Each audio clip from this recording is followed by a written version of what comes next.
सनी देओल ने अंतिम संस्कार किया धर्मेंद्र का। मौत की खबर की झूठी अफवाहों के बीच आज सच में इस दुनिया से अलविदा कह गए धर्मेंद्र। न जाने कितने डायलॉग जिसने धर्मेंद्र को अमर बना दिया, आज वही आवाज हमेशा के लिए खामोश हो गई। सवाल करने वाला वीरू अब नहीं रहा। हिंदी सिनेमा के सबसे बड़े हीरो धर्मेंद्र ने आज सुबह अपने जुहू स्थित घर पर अंतिम सांस ली। ब्रिज कैंडी अस्पताल में इलाज के बाद उन्हें घर लाया गया था, जहां परिवार के बीच वो इस दुनिया से विदा हो गए। उनके पार्थिव शरीर को विले पार्ले के शिवाजी पार्क शमशान घाट लाया गया, जहां मीडिया को दूर रखा गया और करीबियों ने आंसुओं भरी आंखों से उन्हें अंतिम विदाई दी।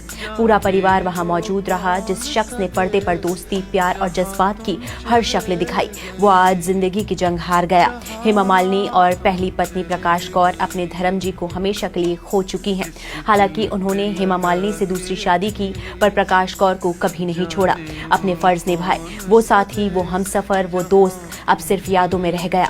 वो सिर्फ एक्टर नहीं थे, वो एक पूरा दौर थे। शोले का वीरू, चुपके चुपके का प्रोफेसर परिमीर त्रिपाठी, अनुपमा का खामोश आशिक।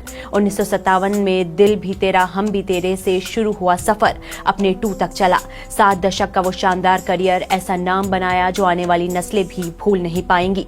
पंजाब के एक किसान का बेटा जो सिर्फ अपनी माँ के लिए नाम कमाने मुंबई आया था, आज वो नाम अमर हो गया। अपने पीछे छोड़ गए 2 बेटे सनी और बॉबी, और बेटियां जो उनकी विरासत को आगे बढ़ा रहे हैं। धर्मेंद्र कहा करते थे, मैं मरना नहीं चाहता, बस एक दिन यूं ही चला जाऊंगा कि लोग मुझे याद करते रहें। आज वो चले गए, लेकिन यादें वो कभी नहीं जाएंगी।